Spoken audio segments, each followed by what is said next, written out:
రాజకీయాలు ఎట్లా తయారైపోయినాయి అంటానికి తాజాగా ఈ ఢిల్లీ లిక్కర్ కేసు వ్యవహారం మరొక ఉదాహరణ అండి. అదేంటంటే బీఆర్ఎస్ నాయకురాలు కవిత గారిని, కేసీఆర్ గారి కుమార్తె కవిత గారిని నిందితురాలిగా మరి సిబిఐ పరిగణించబోతోంది ఎప్పటి నుంచి అని చెప్పి ఒక వార్త. ఎందుకయ్యా అంటే ఇప్పటి వరకు కూడా బీఆర్ఎస్ తోటి సంబంధాలు పెట్టుకునేటువంటి ఆలోచనలో బీజేపీ ఉన్నది.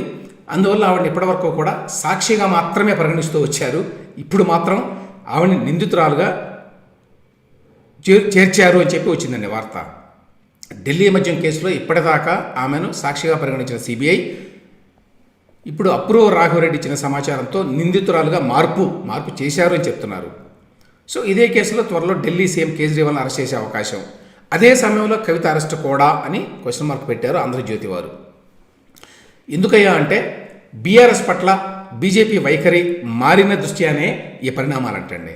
సో పొలిటికల్ పార్టీసు వాళ్ళ సంబంధాలు ఎట్లా ఉన్నాయి వేరే పార్టీతోటి అనే దాన్ని బట్టి అవతల వాళ్ళు నిందితులా కాదా అని నిర్ణయిస్తారన్నమాట. మన దేశంలో న్యాయం ఎలా ఉంది, న్యాయ వ్యవస్థ ఎలా ఉంది అనేది దీన్ని బట్టి అర్థం చేసుకోవచ్చండి. వారికి ఇష్టమైతే బీజేపీ వారికి కవిత గారు సాక్షి మాత్రమే, వారికి ఇష్టం లేకపోతే ఆవిడ నిందితురాలుగా మారిపోతారు. సో చివరికి పిచ్చివాళ్ళు ఎవరంటే ప్రజలు. ఎందుకంటే ఈ ఢిల్లీ లిక్కర్ స్కామ్లో కవిత గారికి నిజంగా సంబంధం ఉందా లేదా మనకు తెలియదు ఇప్పటికీ.